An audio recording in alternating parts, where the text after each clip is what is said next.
A poor black cleaning lady solved in 1 minute the problem that 20 experts failed to solve. What the Millionaire CEO did next will shock you. Stay tuned to Black Voices to find out. Do you really think that someone like you can understand something that 20 trained engineers couldn't solve? The voice of technical director Daniel Morrison echoed through the TechFlow Corporation meeting room, laden with so much contempt that even the executives present looked at each other uncomfortably.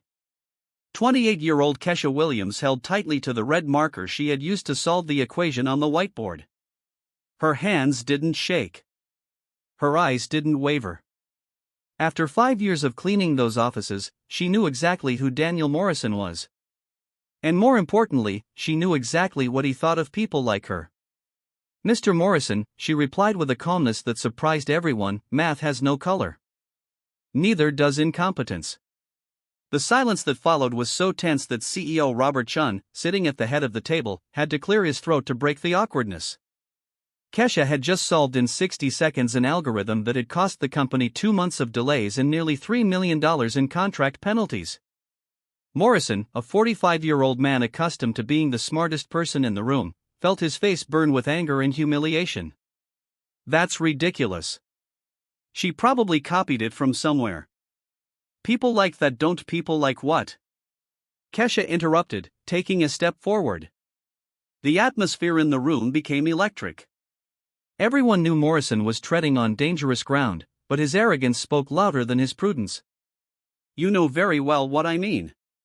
Don't try to make yourself a victim just because I pointed out the truth." Kesha smiled. It wasn't a smile of surrender or embarrassment. It was the smile of someone who had just received exactly the confirmation she had been hoping for. For months, she had noticed the whispered comments, the condescending looks, the jokes Morrison made when he thought she wasn't listening. But Morrison didn't know that Kesha Williams wasn't just a janitor. She had graduated from State University with honors in software engineering before family problems forced her to take any job that would pay the bills right away. And he definitely didn't know that she had been carefully documenting every prejudiced comment, every contemptuous look, every discriminatory accident over the past few months. "Mr. Morrison," she said, tucking the marker into her uniform pocket, "thank you for making your opinion so clear. This will be very helpful." As everyone looked on in confusion, Kesha Williams walked toward the door with the confidence of someone who wasn't being defeated, but rather setting in motion a plan that Morrison could never have imagined. And here's where it gets intense. Keep watching Black Voices to see the explosive turn of events.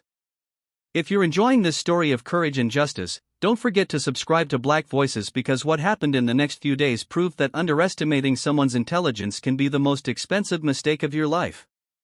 In the 3 days following the incident in the conference room, Daniel Morrison made it his mission to turn Kesha Williams' life into a systematic and calculated corporate hell. "Williams, I need you to clean conference room 5. Again, it looks like you didn't do a proper job yesterday," Morrison said on Monday morning, pointing to a room that Kesha had left spotless the previous Friday. His eyes gleamed with malice. He made a point of not hiding from his colleagues. Kesha nodded silently, but her mind was working at full speed. She had spent the weekend organizing 3 years of evidence she had been collecting on Morrison. Screenshots of discriminatory emails he thought he had deleted, audio recordings of prejudiced comments made during meetings, and even security camera footage showing how he deliberately created situations to humiliate her publicly. "And another thing," Morrison continued, his voice heavy with false authority. "Starting today, you will also be responsible for cleaning the bathrooms on the 12th floor. Apparently, we need to make sure you're occupied with tasks appropriate to your level." The awkward silence that followed was broken by the forced laughter of 2 executives who wanted to keep Morrison happy. Kesha noticed how they avoided her gaze, preferring to align themselves with the established power rather than confront the obvious injustice. But Morrison didn't know he was dealing with a woman who had graduated magna cum laude from Northwestern University with a degree in software engineering, who spoke 3 languages fluently, and who had abandoned a promising career in technology only because her mother developed early-onset Alzheimer's at the age of 52, forcing Kesha to take any job that offered flexible hours and immediate health insurance. "Of course, Mr. Morrison," she replied with a calmness that baffled everyone. "Leave it to me. I'll take care of everything very carefully." On Tuesday, Morrison escalated his humiliation campaign even further. During an important meeting with international clients, he deliberately interrupted Kesha's work. "Excuse me, gentlemen," he said, pointing to Kesha, who was discreetly emptying the trash cans. "But I need to address a human resources issue." The Japanese executives at the meeting looked visibly uncomfortable as Morrison began to speak loudly and condescendingly. "Williams, could you check to see if the restrooms are adequately stocked? Our guests deserve the best, and we need to ensure that every employee is performing their appropriate duties." What Morrison didn't notice was that one of the Japanese executives, Mr. Nakamura, frowned deeply as he witnessed this gratuitous display of power and prejudice. His company, known worldwide for valuing respect and dignity in the workplace, did not tolerate discriminatory behavior. Kesha, meanwhile, took advantage of the moment to discreetly activate the recording app on her cell phone, capturing not only Morrison's words, but also his deliberately humiliating body language and the uncomfortable reaction of the clients present. "Certainly, Mr. Morrison," she replied, keeping her voice professional. "I'll make sure everything is perfect for our guests." As she left the room, Kesha heard Nakamura mutter something in Japanese to his colleague. She understood perfectly. He had said that kind of behavior was unacceptable and shameful. Another piece of evidence for her growing collection. On Wednesday, Morrison made his most serious mistake. Believing he had completely broken Kesha's spirit, he sent an email to the entire technical team with a subject line on competencies and limitations in the workplace. "Colleagues," Morrison wrote, "Monday's incident reminds us of the importance of maintaining realistic expectations about the capabilities of each member of our team. Not everyone has the educational background necessary to contribute meaningfully to our technical projects. Some people are better suited to support roles, and we should respectfully acknowledge these natural limitations." The email didn't mention Kesha directly, but everyone understood the reference. Morrison had documented his discrimination in writing, distributed it to 53 people, and created a trail of evidence that would be impossible to deny. Kesha read the email on her cell phone during her lunch break, sitting alone in the building's parking lot. For a moment, she felt tears burn her eyes, not from shame, but from pure crystalline anger. Morrison had completely underestimated not only her intelligence, but also her determination. She called her old college friend, Jessica Chun, who now worked as an employment lawyer at the renowned firm Morrison & Associates. Ironically, no relation to Daniel Morrison. "Jess, I need your help," Kesha said, her voice steady despite the emotional storm raging inside her. "I have 3 years of evidence of systematic discrimination. And today they just gave me the final proof I needed." Kesha. "Wow, it's been a long time. Talk to me." "I'm listening," Jessica replied immediately, detecting the seriousness in her friend's voice. Each new humiliation only fueled something inside Kesha that Morrison could never see. A determination forged by years of overcoming adversity, an intelligence sharpened by the need to constantly prove her worth, and now a thirst for justice that grew exponentially with every display of prejudice and arrogance. What that privileged man and his pathetic displays of power failed to understand was that every act of contempt was meticulously documenting his own professional destruction, and that the woman he was trying to break had already survived storms far worse than his corporate pettiness. On Thursday morning, Kesha Williams arrived at the office an hour earlier than usual. Not to work, but to execute the first phase of a plan she had been refining since her conversation with Jessica Chun the night before. "You have enough material to sue this company and win," Jessica had said, meticulously reviewing the evidence Kesha had brought her. "But if we want to completely destroy this man's career, we need something more devastating, something that shows a systematic pattern of discrimination that the company can't ignore or cover up." Kesha knew exactly where to find it.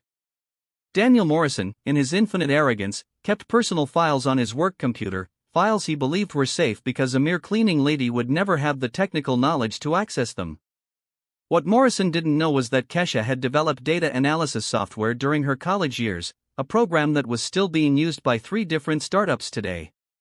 She knew operating systems like few others, and she had watched Morrison type his password dozens of times over the previous months.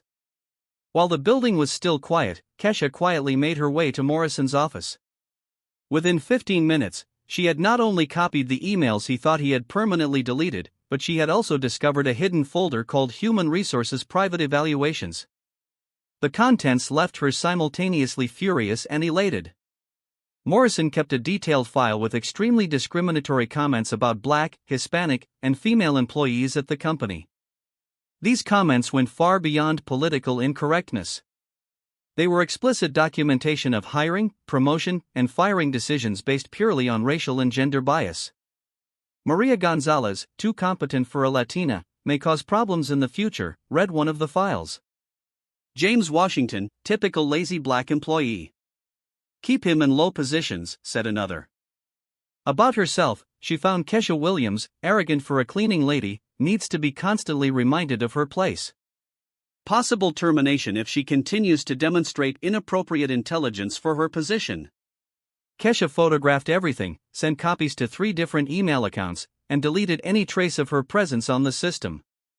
When Morrison arrived at work 2 hours later, he had no idea that his own documented arrogance had just become the weapon of his destruction.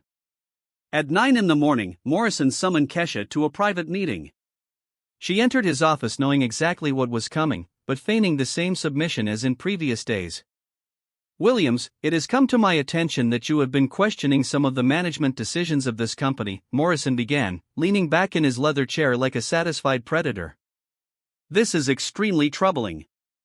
Mr. Morrison, I'm not sure what you mean, Kesha replied, keeping her voice low and respectful. Don't play dumb with me, he replied. His mask of professionalism finally slipping completely. Employees like you need to understand that there are hierarchies in this company. Some people are born to lead, others to serve. Morrison stood up, pacing around the desk as if he were giving a lecture. You solved that equation by pure luck. A monkey could eventually type Shakespeare if it tried long enough. Don't confuse luck with competence. The explicit racial comparison made Kesha's blood boil, but she kept her expression neutral. Every word Morrison spoke was being recorded by the app on her cell phone, carefully positioned to capture crystal clear audio. That's why, Morrison continued, clearly enjoying his moment of absolute power. I've decided it would be best for everyone if you looked for opportunities elsewhere. Your resignation will be effective Monday. For what reason, Mr. Morrison? Kesha asked calmly. Cost cutting, he lied blatantly. Nothing personal, of course. Just business. I see, she replied slowly, standing up. May I ask if this decision has anything to do with my solving the equation on Monday? Morrison smiled with cruel satisfaction. Williams, do you really think a serious company would base important decisions on the opinion of someone with your background? It was a coincidence. Nothing more. Of course, Mr. Morrison, thank you for clarifying that. As Kesha left the room, Morrison called after her, Williams, I hope this experience has taught you about realistic expectations. Some people are born for certain things, others aren't. That afternoon, Kesha met again with Jessica Chun, this time accompanied by 2 other lawyers from the firm. Michael Richardson, who specialized in high-profile corporate discrimination cases, and Dr. Patricia Hamilton, a former federal prosecutor with an impressive track record in civil rights cases. This is enough evidence to destroy not only Morrison, but expose a systematic culture of discrimination at TechFlow Corporation, Dr. Hamilton declared after reviewing the materials. These private files are a complete confession of illegal hiring and firing practices. What's the next step? Kesha asked. Michael Richardson smiled in a way that made Kesha understand why he had never lost a discrimination case. We're going to give Morrison exactly what he wants. You'll be fired on Monday publicly in front of the entire team. He'll want to make a spectacle of your humiliation. And then we'll make an even bigger spectacle, Jessica replied. On Tuesday morning, the lawsuit will be filed not just against Morrison, but against the entire company seeking punitive damages, compensatory damages, and most importantly, a full federal investigation. Patricia added, we have contacts in the national press. The story will be on every news outlet by Wednesday. Tech company fires genius cleaning lady after she solves problem experts couldn't is exactly the kind of headline that destroys entire corporations. That Friday, Kesha cleaned the TechFlow offices for the last time as an official employee. But as she wiped down the desks and organized the papers, she wasn't just cleaning. She was planting recording devices in strategic locations installed by a private investigator hired by the legal team. Morrison, prematurely celebrating his victory, spent the entire day on the phone with other executives, openly gossiping about how he had put that presumptuous cleaning lady in her place. Every word was being meticulously documented. At the end of the day, as she put away her cleaning supplies for the last time, Kesha crossed paths with Morrison in the hallway. He looked at her with utter contempt, as if she were less than human. "Williams," he said loudly, making sure other employees heard. "I hope this experience has been educational. Some lessons in life are painful, but necessary." Kesha stopped, turned slowly, and for the first time in months, allowed a real smile to appear on her face. Not a submissive or respectful smile, but the smile of someone who knows exactly what devastating surprise is waiting around the corner. "Mr. Morrison," she said, her voice carrying a confidence that made several co-workers stop to listen. "You are absolutely right. Some lessons in life are indeed painful, and some people really do need to learn about realistic expectations." Morrison frowned, noticing something different in her tone, but unable to place it exactly. "Have a great week, Mr. Morrison," Kesha added, walking toward the exit. "I'm sure it will be unforgettable." As the elevator doors closed, she could see Morrison standing in the hallway, looking confused and vaguely concerned. For the first time in months, he seemed to realize that he might have underestimated something. What Daniel Morrison couldn't even begin to imagine was that the woman he had just humiliated for the last time wasn't just a wrong cleaning lady. She was a brilliant engineer with a devastating legal team, irrefutable evidence of systematic discrimination, and a plan so meticulously crafted that when executed, it would not only destroy his career, but would turn his name into a national synonym for corporate prejudice and ignorance. On Monday, Morrison would make a point of firing her publicly, believing he was delivering the final blow to someone who had dared to challenge him. On Tuesday, he would discover that his public firing had been exactly the rope he needed to hang his own reputation. Monday arrived exactly as Kesha had predicted. Daniel Morrison called a general meeting at 9 o'clock in the morning, gathering the entire technical team in the main auditorium of TechFlow Corporation. He wanted to make a spectacle of Kesha Williams' dismissal, turning her final humiliation into a public lesson on proper hierarchies. "As you all know," Morrison began, adjusting the microphone with visible satisfaction, "our company values competence and professionalism above all else. Unfortunately, not all employees understand these expectations." Kesha was sitting in the front row, invited especially to be the center of the humiliation. But her posture was strangely relaxed, almost serene, like someone watching a movie they already knew how it would end. Therefore, Morrison continued, looking directly at her, "We have decided to terminate Ms. Williams' employment. Some people simply don't fit into the high-performance environment we cultivate here." Uncomfortable whispers echoed through the auditorium. Morrison was deliberately avoiding mentioning the resolution of the equation, rewriting the narrative to make it sound like a dismissal for general incompetence. "Do you have anything to say, Williams?" he asked, clearly expecting submission or tears. Kesha rose calmly, walked to the microphone, and smiled. "Actually, Mr. Morrison, I do. Thank you very much for this opportunity. It will be unforgettable." The calmness in her voice made Morrison frown, but he was too far into his performance to stop now. As Kesha left the building for the last time as a fired employee, Morrison headed to his office to celebrate. He called 3 fellow executives, bragging about how he had put that arrogant cleaning lady in her place. Every word was being recorded by the devices Kesha had planted the previous Friday. Tuesday, 6:30 a.m. Morrison's phone rang insistently until it woke him up. "Daniel, have you seen the news?" It was James Mitchell, Director of Human Resources, his voice laden with absolute panic. Morrison fumbled for the remote, turning on the television.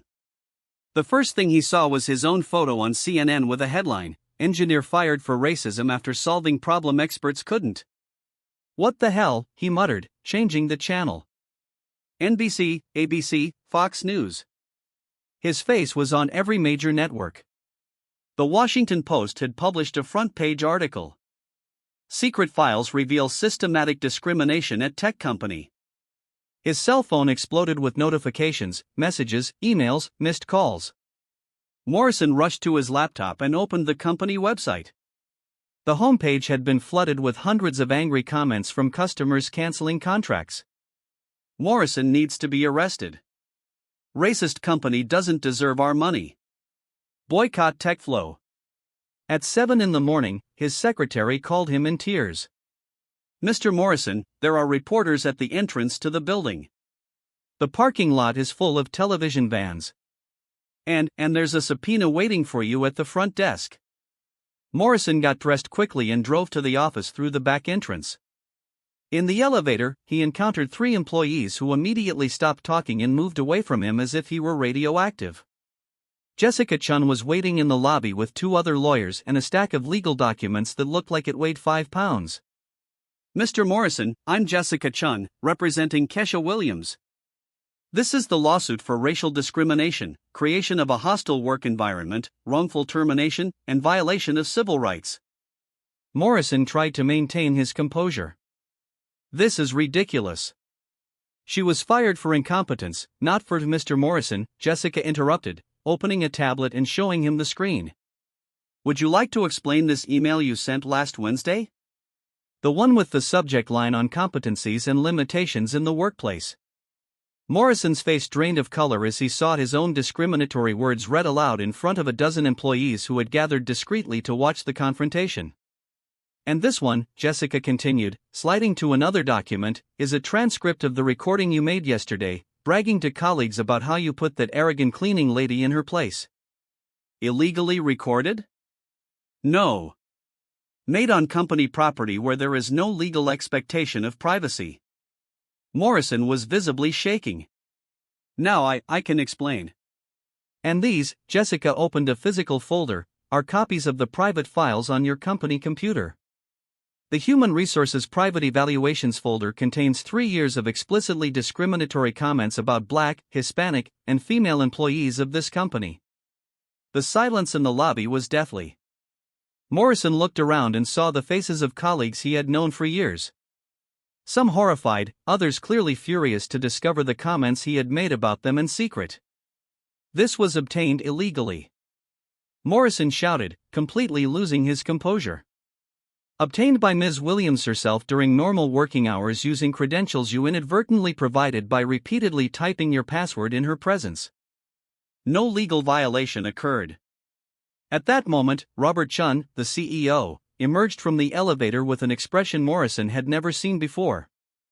Cold, calculated anger. Daniel, my office now. Morrison ascended to the executive floor like a man walking to the scaffold. Over the next 15 minutes, his 20-year career was systematically destroyed. Immediate termination for cause, loss of all benefits, full internal investigation, and a ban on using the company as a professional reference. You didn't just destroy your own career, Chun said, his voice cold as ice. You exposed this company to federal lawsuits, government investigations, and reputational damage that will take years to repair. Leave the building immediately. When Morrison went downstairs to clean out his office, he found Maria Gonzalez, the Hispanic employee he had written discriminatory comments about, waiting at the door with a cardboard box. For your personal belongings, she said without a shred of sympathy in her voice. You have 15 minutes before security escorts you out. As he packed his things, Morrison could hear the excited buzz in the hallways. Employees he had silenced for years were now openly sharing their own experiences of discrimination, knowing they finally had legal protection and corporate support. James Washington, the Black employee Morrison had described as typically lazy, appeared at the office door. 20 years at this company, James said quietly. 20 years of being passed over for promotions I deserved, while you wrote that I was lazy in secret files. I hope it was worth losing everything because of your prejudice. At 3 o'clock in the afternoon, when Morrison walked out the back door carrying his box of belongings, he found a crowd of reporters waiting. Microphones were thrust in his direction, cameras flashed incessantly. Mr. Morrison, is it true that you kept discriminatory files on minority employees? How do you respond to accusations that you fired a qualified engineer because of racial bias? Do you have any comment on calls for a federal investigation into your hiring practices? Morrison tried to run to his car, but he stumbled, knocking over the box and scattering his personal belongings across the asphalt as dozens of cameras captured every second of his public humiliation. That night, while Morrison hid at home with the curtains drawn, watching his reputation be torn apart on every news channel, Kesha Williams was in a television studio giving her first national interview. "I didn't do this for revenge," she told the host. Her dignity contrasting starkly with the images of Morrison stumbling earlier. "I did it for all the talented people who are underestimated every day simply because they don't fit what others consider the right profile." What Morrison would discover in the weeks that followed was that the public humiliation was only the beginning. The federal investigation would reveal a pattern of discrimination so systematic that TechFlow would lose $80 million in government contracts. Other employees would begin suing the company, citing Kesha's case as precedent. As she faced the prospect of never working in tech again, Morrison finally understood the true extent of his mistake. He hadn't just underestimated Kesha Williams' intelligence. He had underestimated the strength of a woman who had turned years of injustice into fuel for revenge so precise and devastating that it would completely rewrite the rules of the game. But Kesha Williams' story was just beginning. Because what happened in the months that followed would prove that sometimes true victory isn't just about defeating those who hurt you, but about building something so extraordinary that it transforms your pain into power, your humiliation into inspiration, and your revenge into revolution. 6 months after Daniel Morrison's professional collapse, Kesha Williams was sitting in her new office on the 25th floor of a Manhattan skyscraper with a panoramic view of Central Park.